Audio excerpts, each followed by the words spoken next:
Traders, welcome back to another Relentless recap. Guys, we are slightly green today, similar to yesterday, right? It was a good trading day, but we didn't quite get the job done. Today we'll be taking a look at the live archives, and I got a ton of them, so let me pull it up here. Let's take a look at the live archive here and go over the trade from today. Let's mute this audio here. So let's jump right into it, right into PEGY, PEGY. That was the main stock today, PEGY. Let's go, right? So this thing starts off, and it is actually fairly strong. And I will say, I did myself an injustice today because we had a couple of stocks on the watch list, and if we go up here quickly,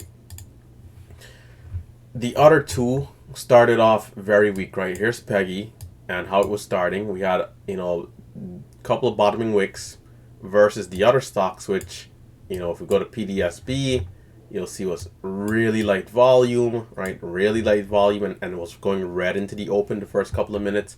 Likewise with TBLT. TBLT started off big green candle, and then by minute number 2 and 3, we're already pulling back. Minute number 4, it's really pulling down at 933.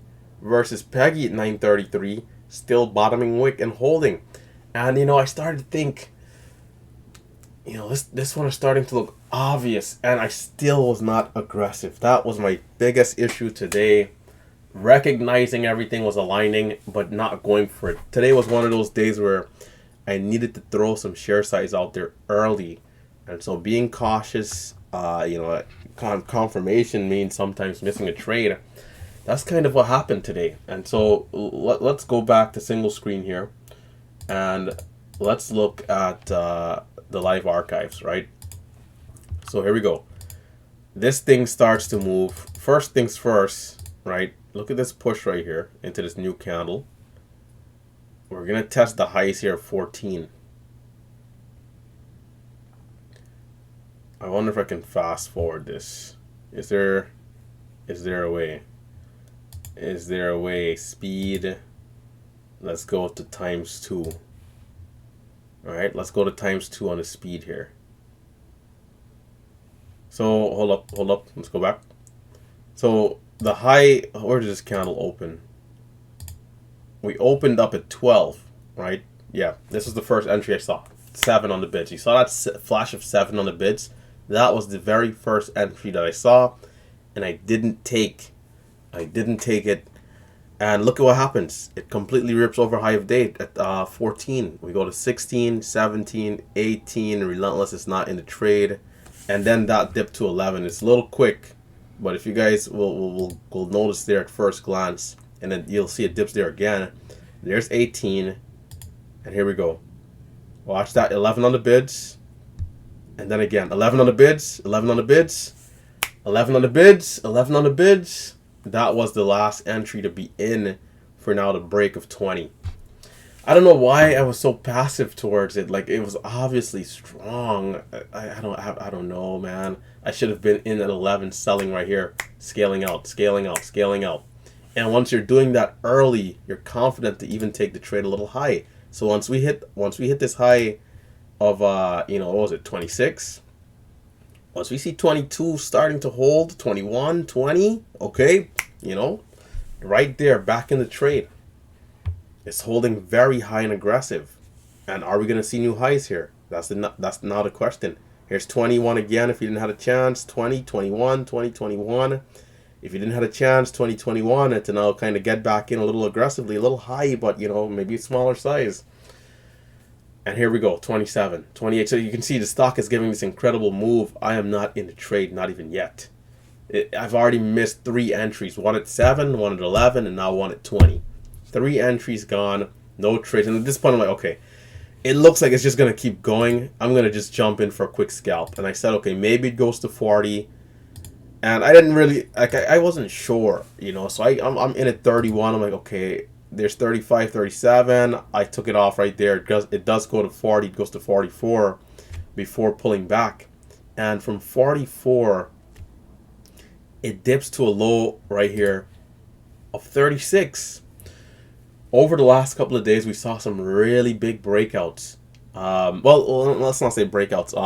Pullbacks. We saw some really big pullbacks. Relatively speaking, for the moves that we're getting.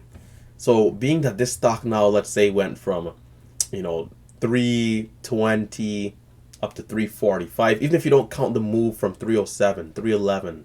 Let's say you don't even count that move, the break of 17, 15. Let's say you don't count any of that. And you just say, hey, this thing went from 20 to 45. That's a pretty big move. So I thought that, it would have been reasonable for us to see, pull back maybe down to high 20s, low 30s, at least low 30s, 32, 33. So when it was holding high here at 37 on the bids, 36, I was very skeptical to buy it. I'm like, I don't want to be in at 37, 38, and then we do see that flush down to 30 or 28, and I'm down 10 cents, and I'm in too high. So I didn't take that entry there, and it is going to push to 50 here. It's struggling a little bit initially. Well, let's see. I'm in at 43. I attempted a little bit of a smaller scalp there. Not quite the best. This is for me trying to get break of 50, but noticing it's not pulling back. I think I'm going to take another trade somewhere here, and I'm gonna leave it alone. There's 37. I'm like, man, it's too high. It's not really quite dipping.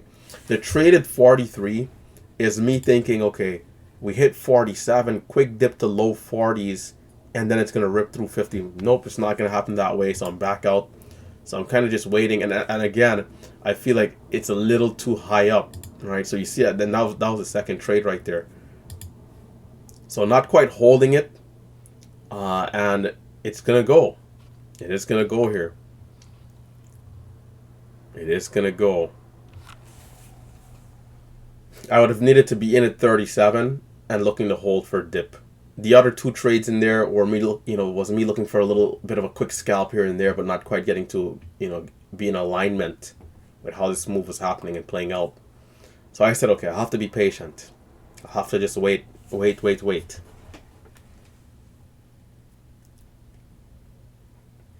Okay, let's skip ahead a little bit here.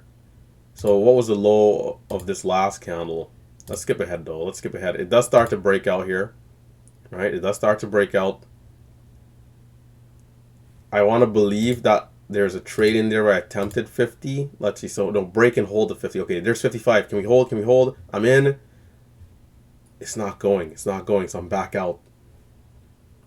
Usually in hotter markets, once we break, you'll immediately see that level of 60. If we are holding, okay, we hit 55, we dip to 50, we hold 50, can we rip? So it does everything I expect it to do, but it just is more drawn out. I needed that longer hold time. So I'm up $50 after such a huge move. It's disappointing. Truly disappointing. And you know what? A lot of it is confidence, right? Because if I take these first two entries that I saw at 07 and at 11 and then at 20, I would have already been fairly green. Let's say 400, 500, 600, and so the 2,500 share blocks are no joke, right? It's not a huge size, but it's decent size. So if I'm in at let's say 8, and I'm selling at 15, right? That's done 7 cents, right? What's that, like 180 or something? That's 7 cents.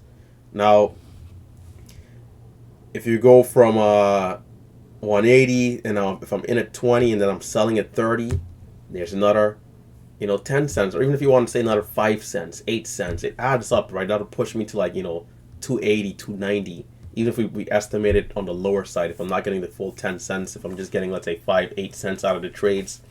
And then again from 37, especially 37, if you're willing to hold that trade up there through 50, that in itself could have been anywhere from a 10 to like a 20 cent winner, because it did go all the way to 65.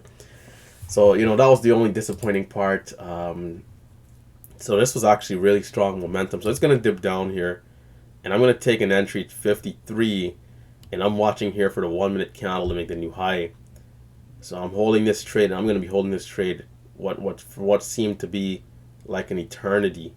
You can see we had like 57 on the ask, but I'm not really impressed with 57. And ultimately what I'm going to do, I'm going to sell this trade here flat, and I'm going to get back in lower. I think I might have sold it for like, just a few cents of gains here, 58. Well, 56. We can check the fills afterward.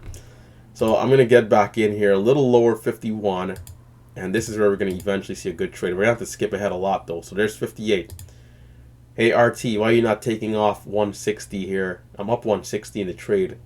Why are you not taking 160 off at 58? Because I expect us to get back to the highs and then take a new high of day because this stock is so strong. So let's keep skipping ahead. It tops 60 right there. It doesn't quite go. It hits 49. So what I did, I sold the position at 58 now, at 53 rather, and I got in lower, right, again. And I didn't sell it for that much gain because, you know, when we're at 58 and so forth, and I guess I could have scaled out a little bit. Maybe that's what I could have done a little bit better here, looking back at the recap. Come on. Yeah, so right here as it comes down, I'm like, okay, if it's going to go lower, I want to be in lower, but I still expect it to go over high of day. So maybe I could have done a better job taking something off the table instead of, you know, instead of being out flat and going back in lower. I could have probably sold half higher up at 58 and then, you know, maybe sacrifice the other half to get back in lower if the other half doesn't open up over high of day. I think that's something I could have done better here today because ultimately there was a lot of money on the table unrealized that I didn't, you know, lock in. So now here again, it's going to happen again, right? And a lot of this now is expectation. So look at this, right? It's at 59. This is at 59, and I'm not locking in. So I'm up 155 now. So before I was up what, 160? Now I'm up 155. Now of course that's assuming I sell the entire position. But if I sold half, you know, we'd be walking away with $75 there at least. You know, $80, $90, that type of thing. So $80 times 2 would have been 160 between the two trades, and P&L on the day right here would have been a little bit higher. So watch this. You know, I'm gonna hold this. It's gonna come back down again to my level. So it's like I could have been out at 60 or 59 and then buy back lower. So I guess that would have ultimately been the better thing to do. But I don't know. This stock was so strong that I think it skewed my bias. It skewed my mind, and I had a bias, and I thought that it should go over high of day. It was just so strong that I thought it should go over high of day. And so here we go. It's gonna curl up. 49. Here we go. This is the breakout here. Boom. Now the trade is working out, and you know, if I'm to sell the entire position, I'd be up 377 on the day. But as mentioned just now, we could have also added another, like, you know, 180 to this if we'd have just took profits, especially if we would have took all off the table. If we took all off the table those 2-3 times, we would have already been up like 600, you know, because, you know, that'd be like 180, $200 times 3, like $200 times 3. So there was opportunities today. It's just that, you know, so I'm going to sell 500 shares. And I'm going to sell another 500 shares. And this, look at how fast this is going to come down. Now, we are on ×2 speed, but it's going to come down super fast. I'm like, yep. And because I viewed this trade as a potential false breakout, I wasn't sure if we were going to hold the dip. But the dip is going to hold. This is a great dip here. This is a great dip. Watch this trade, 43, 43. It bounces up. 43 was a great dip right there. It's funny because I wanted a lower entry all along. I wanted mid-40s for a quick retest of 55, then 60, 65. But it didn't happen before this attempt of the highs. So, you know, I left a lot of money on the table today, without a doubt. It could have been a much better day. Even this trade, I don't know why I was so fixated on this stock going to the moon. I don't know. It just, you know, it's this mindset is great for a hotter market, but you kind of lose sight that things are still pretty weak, despite being, you know, being that there's a hot stock. I kind of got a little tunnel vision, I think, and that's what really got the best of me today. You know, if I'm selling in all those key places, you know, 150, even on the lower side, let's not even say 200, you know, 150, 140, 150, you know, just like that, I'm up 450, 500.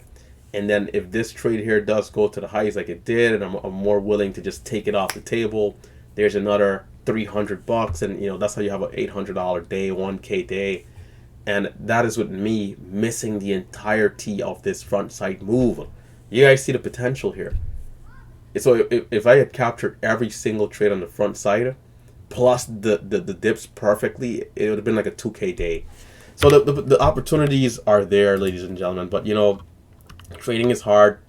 Here I am with $50 after all that unrealized gain. So we got to really stay dialed in, and we cannot get tunnel vision. We cannot get distracted from what market we're in. And so take the profits off the table, and then always you can get back in lower and try it again. So tomorrow, that's the goal, to not get too distracted. All right. So quick recap here. Going over the live archives for those of you who might want to see the monitor screen. Here you guys go.